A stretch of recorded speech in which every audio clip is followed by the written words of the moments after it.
The alarm shrieked through the crystalline corridors of the Zelonian royal palace for the third time that week. Commander Vexalar's four blinked in rapid succession, a sign of extreme frustration among his species. The heir to the throne had vanished again. "How?" he hissed, his mandibles clicking together.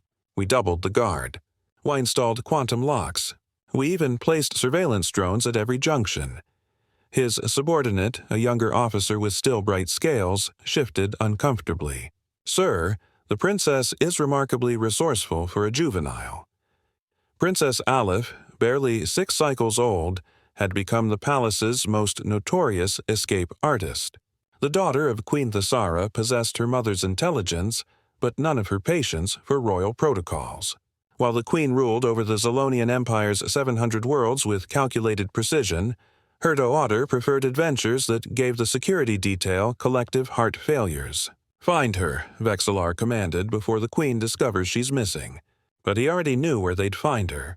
They always found her in the same place, in the service levels, 3 floors below the palace's gleaming statita rooms. Adam pushed his cleaning cart through the dimly lit corridors. The human janitor had worked here for 2 years, ever since the Zelonian Empire had made first contact with Earth and opened employment opportunities across the galaxy. The pay was decent, the work honest, and most importantly, it was quiet, or it usually was. Adam paused at the storage closet. His storage closet, really, since nobody else bothered coming down here. He pressed his palm against the door sensor, and it slid open with a soft hiss. There, curled up on the pile of clean maintenance tarps, was Princess Elif. The small Zelonian child was sound asleep, her iridescent scales rising and falling with each breath. Her forearms were tucked close to her body, and her vestigial wings twitched occasionally, suggesting she was dreaming. A faint luminescence pulsed from the crystalline patterns on her forehead, a trait unique to the royal bloodline. Adam sighed, but he was smiling. He sat down his cart and sat on the floor beside her, back against the wall. Without waking, Elif stirred and crawled over, settling her small head in his lap as naturally as if he were a piece of furniture designed specifically for that purpose. "You're going to get me executed one of these days," Adam murmured, though his hand instinctively moved to gently pat her shoulder. He discovered her here the first time by accident 3 months ago. She'd been crying, a strange musical sound that Zelonians made when distressed. Adam had found her wedged behind some equipment, terrified after getting lost during one of her unauthorized expeditions. Instead of immediately calling security, he'd done what came naturally. He'd comforted her. He'd spoken softly, offered her some office lunch, and told her stories about Earth until she'd fallen asleep. When the security team had finally tracked her down, they'd found her sleeping peacefully in the human janitor's lap.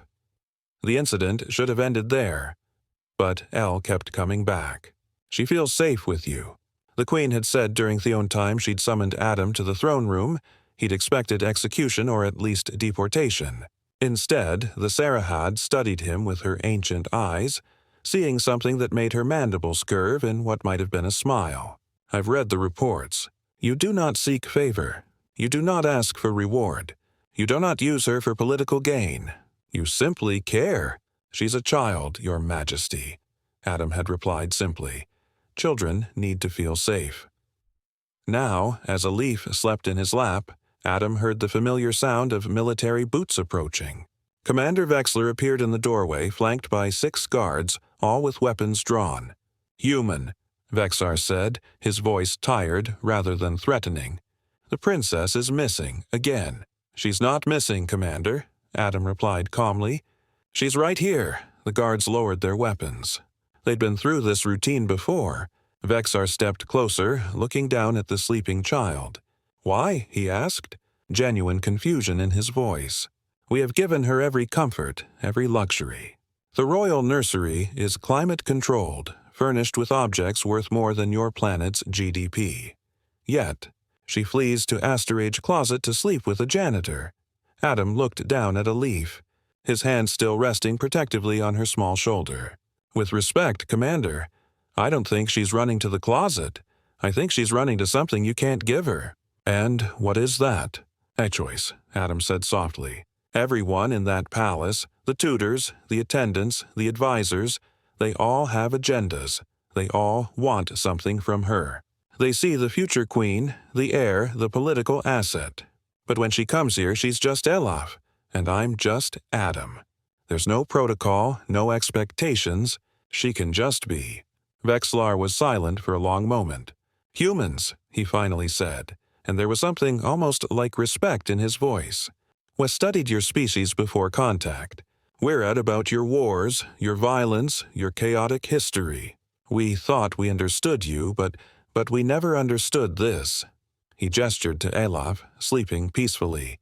This ability, you have to simply care without calculation, to offer comfort without expecting reward. We Zonians are strategic thinkers. Everything is measured, weighed, planned. But you human, paused. You lead with your hearts even when it defies logic. Maybe that's not such a bad thing, Adam said. As if agreeing, Elif stirred and opened her large luminescent eyes. She looked up at Adam and made a soft chirping sound, the Zelonian equivalent of a contented sigh. Then she noticed the commander and immediately tensed. It's okay, Adam assured her. Nobody's angry. The human speaks truth, Princess, Vexalar said, his voice gentler than Adam had ever heard it. But your mother wishes to see you. Elif looked between them, then back to Adam. Will you come? She asked in heavily accented but clear English, something else she'd learned from him. If I'm allowed, Adam replied, looking to the commander. Vexar's mandibles clicked in what Adam had learned was amusement. The queen suspected she would ask. She's requested your presence. As they walked through the palace, Elif insisted on holding Adam's hand, her small three-fingered grip firm and trusting. Servants and nobles stared at the bizarre procession. The human janitor in his simple uniform, walking beside a princess surrounded by elite guards. In the throne room, Queen Thasara sat upon her crystal seat, ancient and magnificent. But when she looked at her daughter sleeping happily against Adam's shoulder, Elif had dozed off again during the walk. Her expression softened. My daughter has chosen you as her sanctuary, the queen said. In our culture, such bonds are sacred. From this day, you are appointed royal companion to the heir.